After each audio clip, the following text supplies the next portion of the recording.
Joshua chapter 7. But the Israelites were unfaithful in regard to the devoted things.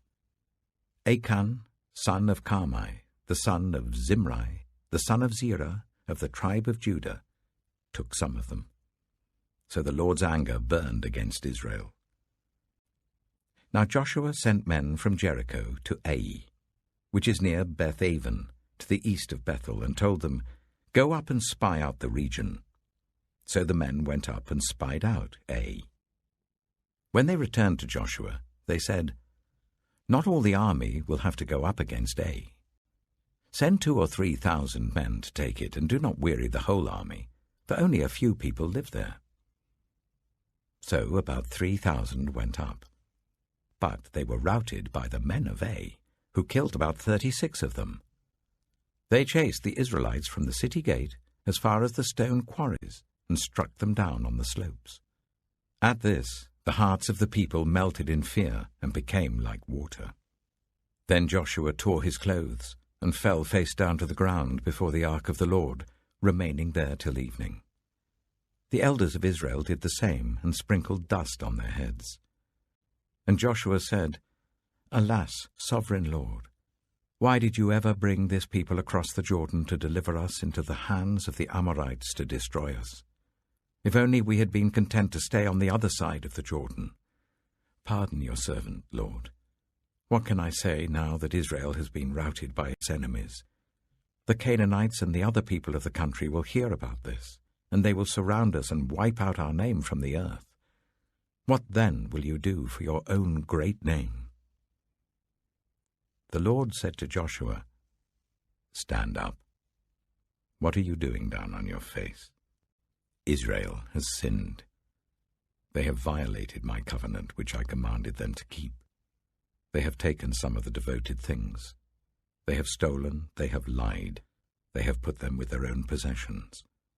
That is why the Israelites cannot stand against their enemies. They turn their backs and run, because they have been made liable to destruction.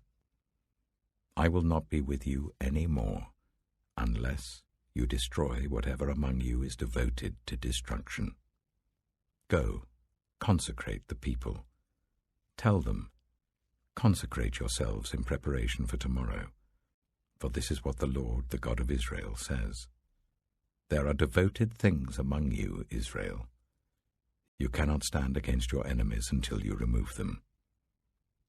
In the morning, present yourselves tribe by tribe. The tribe that the Lord chooses shall come forward, clan by clan. The clan that the Lord chooses shall come forward, family by family. And the family that the Lord chooses shall come forward, man by man. Whoever is caught with the devoted things shall be destroyed by fire, along with all that belongs to him. He has violated the covenant of the Lord, and has done an outrageous thing in Israel." Early the next morning Joshua made Israel come forward by tribes, and Judah was chosen. The clans of Judah came forward, and the Zerites were chosen. He made the clan of the Zerites come forward by families, and Zimri was chosen.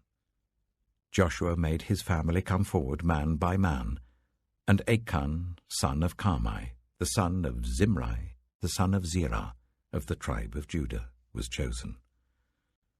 Then Joshua said to Achan, "My son, give glory to the Lord, the God of Israel, and honor him. Tell me what you have done. Do not hide it from me." Achan replied, "It is true. I have sinned against the Lord, the God of Israel. This is what I have done.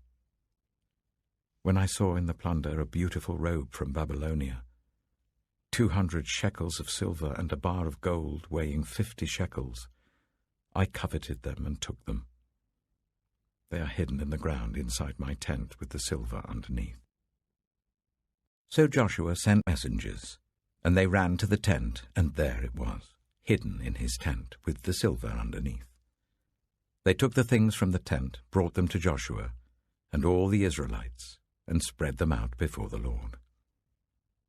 Then Joshua, together with all Israel, took Achan, son of Zerah, the silver, the robe, the gold bar, his sons and daughters, his cattle, donkeys and sheep, his tent, and all that he had, to the valley of Achor.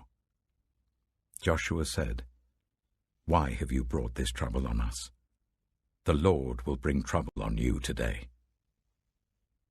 Then all Israel stoned him, and after they had stoned the rest, they burned them. Over Achan they heaped up a large pile of rocks, which remains to this day. Then the Lord turned from his fierce anger. Therefore that place has been called the Valley of Achor ever since. Joshua chapter 8. Then the Lord said to Joshua, "Do not be afraid, do not be discouraged. Take the whole army with you and go up and attack Ai. For I have delivered into your hands the king of Ai, his people, his city, and his land. You shall do to Ai and its king as you did to Jericho and its king, except that you may carry off their plunder and livestock for yourselves. Set an ambush behind the city." So Joshua and the whole army moved out to attack Ai. He chose 30,000 of his best fighting men and sent them out at night, with these orders. Listen carefully. You are to set an ambush behind the city. Don't go very far from it. All of you be on the alert. I and all those with me will advance on the city, and when the men come out against us, as they did before, we will flee from them. They will pursue us until we have lured them away from the city, for they will say, "They are running away from us as they did before." So when we flee from them, you are to rise up from ambush and take the city. The Lord your God will give it into your hand. When you have taken the city, set it on fire. Do what the Lord has commanded. See to it. You have my orders. Then Joshua sent them off, and they went to the place of ambush and lay in wait between Bethel and Ai, to the west of Ai. But Joshua spent that night with the people. Early the next morning, Joshua mustered his army, and he and the leaders of Israel marched before them to Ai. The entire force that was with him marched up and approached the city and arrived in front of it. They set up camp north of Ai, with the valley between them and the city. Joshua had taken about 5,000 men and set them in ambush between Bethel and Ai to the west of the city. So the soldiers took up their positions, with the main camp to the north of the city and the ambush to the west of it. That night Joshua went into the valley. When the king of Ai saw this, he and all the men of the city hurried out early in the morning to meet Israel in battle at a certain place overlooking the Arabah. But he did not know that an ambush had been set against him behind the city. Joshua and all Israel let themselves be driven back before them, and they fled toward the wilderness. All the men of Ai were called to pursue them, and they pursued Joshua and were lured away from the city. Not a man remained in Ai or Bethel who did not go after Israel. They left the city open and went in pursuit of Israel.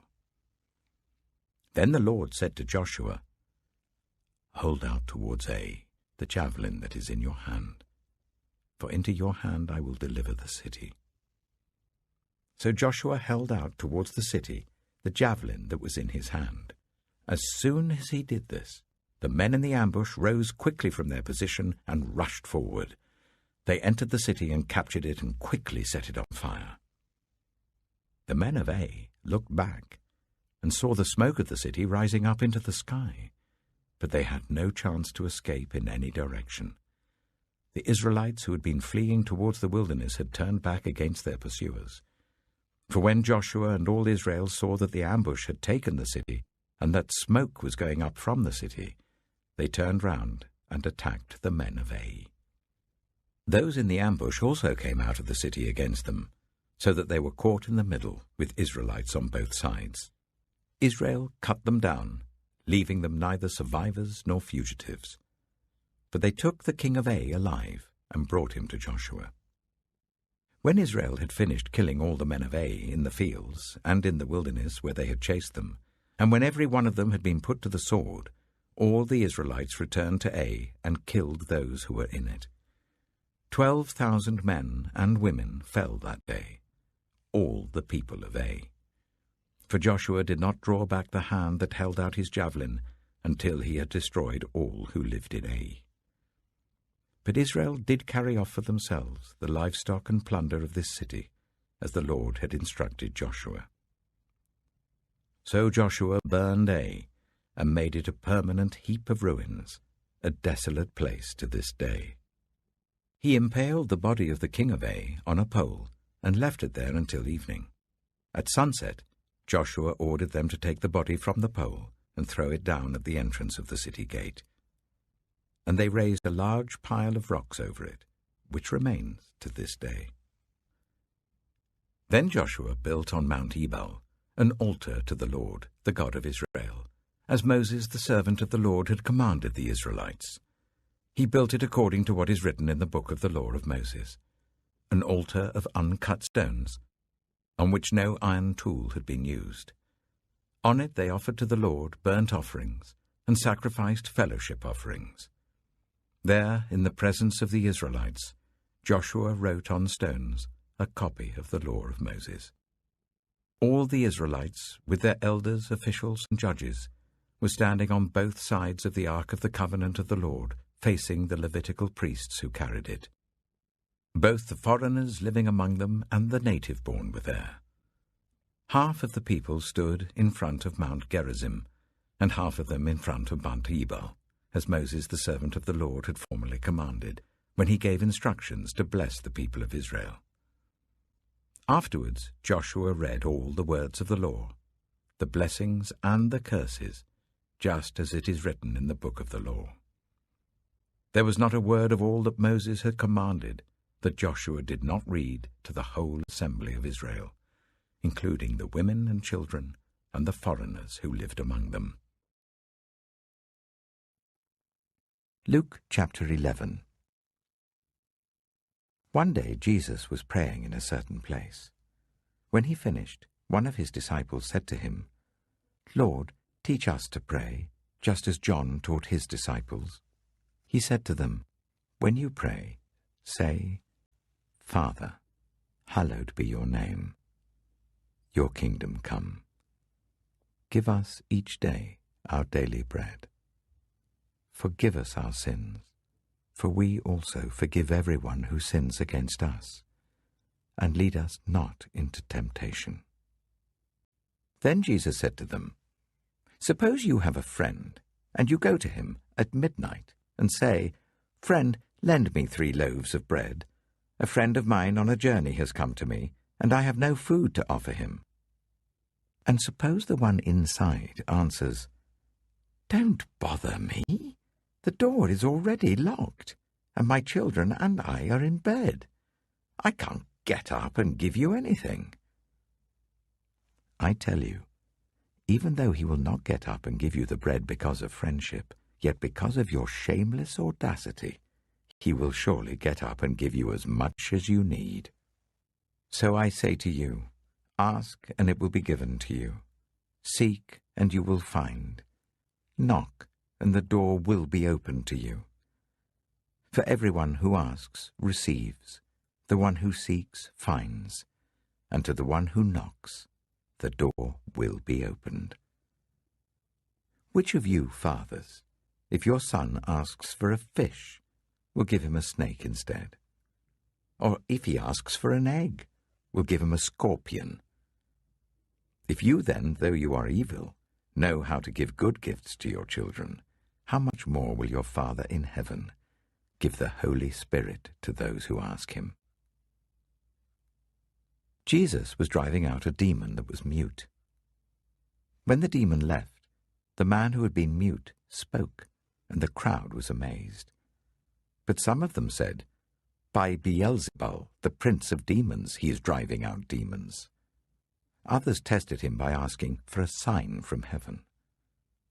Jesus knew their thoughts and said to them, "Any kingdom divided against itself will be ruined, and a house divided against itself will fall. If Satan is divided against himself, how can his kingdom stand? I say this because you claim that I drive out demons by Beelzebul. Now if I drive out demons by Beelzebul, by whom do your followers drive them out? So then, they will be your judges. But if I drive out demons by the finger of God, then the kingdom of God has come upon you. When a strong man, fully armed, guards his own house, his possessions are safe. But when someone stronger attacks and overpowers him, he takes away the armor in which the man trusted and divides up his plunder. Whoever is not with me is against me, and whoever does not gather with me scatters. When an impure spirit comes out of a person, it goes through arid places seeking rest and does not find it. Then it says, I will return to the house I left. When it arrives, it finds the house swept clean and put in order. Then it goes and takes 7 other spirits more wicked than itself, and they go in and live there. And the final condition of that person is worse than the first. As Jesus was saying these things, a woman in the crowd called out, Blessed is the mother who gave you birth and nursed you. He replied, Blessed rather are those who hear the word of God and obey it. As the crowds increased, Jesus said, This is a wicked generation. It asks for a sign, but none will be given it except the sign of Jonah.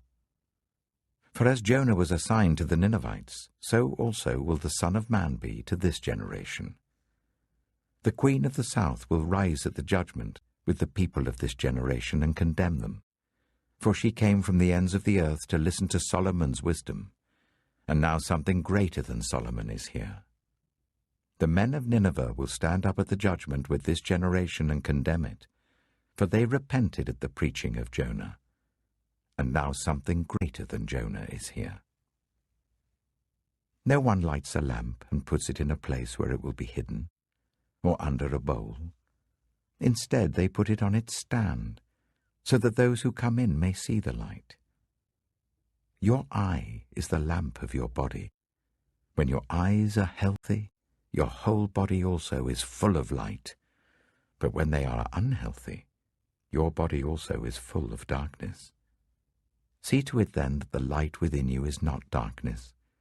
Therefore, if your whole body is full of light, and no part of it dark, it will be just as full of light as when a lamp shines its light on you. When Jesus had finished speaking, a Pharisee invited him to eat with him. So he went in and reclined at the table. But the Pharisee was surprised when he noticed that Jesus did not first wash before the meal. Then the Lord said to him, Now then, you Pharisees, clean the outside of the cup and dish, but inside you're full of greed and wickedness. You foolish people, did not the one who made the outside make the inside also? But now, as for what is inside you, be generous to the poor, and everything will be clean for you.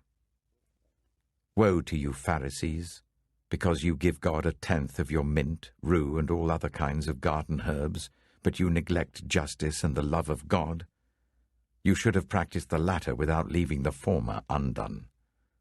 Woe to you, Pharisees, because you love the most important seats in the synagogues and respectful greetings in the marketplaces. Woe to you, because you are like unmarked graves, which people walk over without knowing it. One of the experts in the law answered him, Teacher, when you say these things, you insult us also. Jesus replied, And you, experts in the law, woe to you, because you load people down with burdens they can hardly carry, and you yourselves will not lift one finger to help them. Woe to you, because you build tombs for the prophets, and it was your ancestors who killed them. So you testify that you approve of what your ancestors did. They killed the prophets, and you build their tombs. Because of this, God in his wisdom said, I will send them prophets and apostles, some of whom they will kill, and others they will persecute. Therefore this generation will be held responsible for the blood of all the prophets that has been shed since the beginning of the world, from the blood of Abel to the blood of Zechariah, who was killed between the altar and the sanctuary. Yes, I tell you, this generation will be held responsible for it all. Woe to you, experts in the law, because you have taken away the key to knowledge. You yourselves have not entered, and you have hindered those who were entering. When Jesus went outside, the Pharisees and the teachers of the law began to oppose him fiercely and to besiege him with questions, waiting to catch him in something he might say. Psalm 77. I cried out to God for help. I cried out to God to hear me. When I was in distress, I sought the Lord. At night I stretched out untiring hands, and I would not be comforted. I remembered you, God, and I groaned. I meditated, and my spirit grew faint. You kept my eyes from closing. I was too troubled to speak. I thought about the former days, the years of long ago. I remembered my songs in the night. My heart meditated, and my spirit asked, will the Lord reject forever?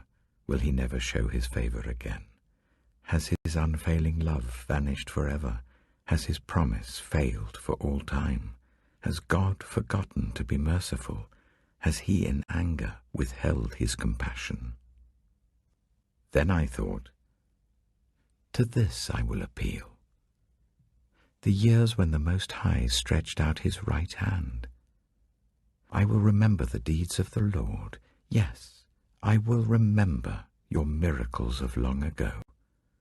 I will consider all your works and meditate on all your mighty deeds. Your ways, God, are holy.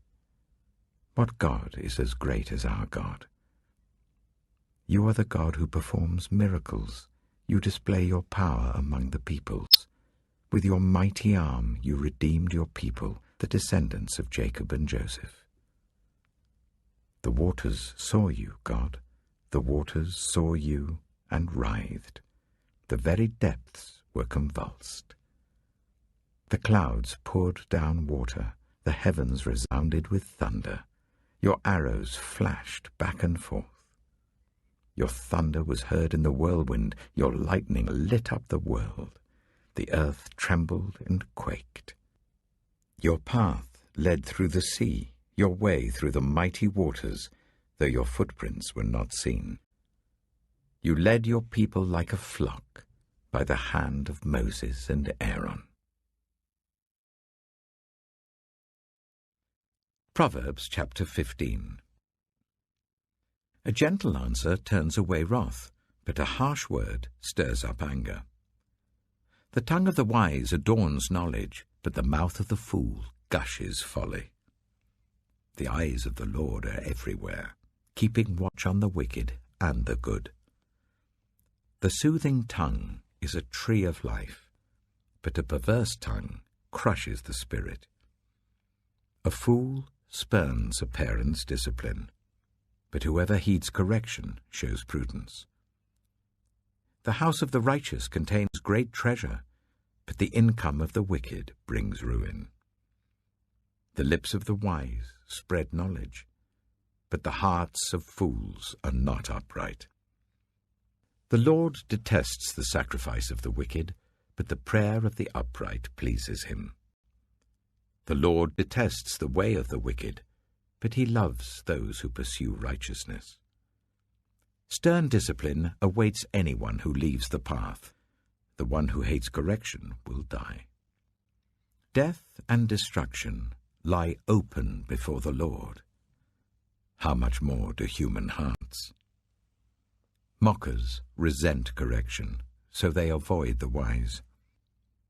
A happy heart makes the face cheerful, but heartache crushes the spirit. The discerning heart seeks knowledge, but the mouth of a fool feeds on folly. All the days of the oppressed are wretched, but the cheerful heart has a continual feast. Better a little with the fear of the Lord than great wealth with turmoil. Better a dish of vegetables with love than a fattened calf with hatred. A hot-tempered person stirs up conflict, but the one who is patient calms a quarrel. The way of the sluggard is blocked with thorns, but the path of the upright is a highway. A wise son brings joy to his father, but a foolish man despises his mother. Folly brings joy to one who has no sense, but whoever has understanding keeps a straight course. Plans fail for lack of counsel, but with many advisers they succeed. A person finds joy in giving an apt reply, and how good is a timely word. The path of life leads upward for the prudent, to keep them from going down to the realm of the dead. The Lord tears down the house of the proud, but he sets the widow's boundary stones in place. The Lord detests the thoughts of the wicked, but gracious words are pure in his sight. The greedy bring ruin to their households, but the one who hates bribes will live. The heart of the righteous weighs its answers, but the mouth of the wicked gushes evil. The Lord is far from the wicked, but he hears the prayer of the righteous. Light in a messenger's eyes brings joy to the heart, and good news gives health to the bones. Whoever heeds life-giving correction will be at home among the wise. Those who disregard discipline despise themselves, but the one who heeds correction gains understanding. Wisdom's instruction is to fear the Lord, and humility comes before honor.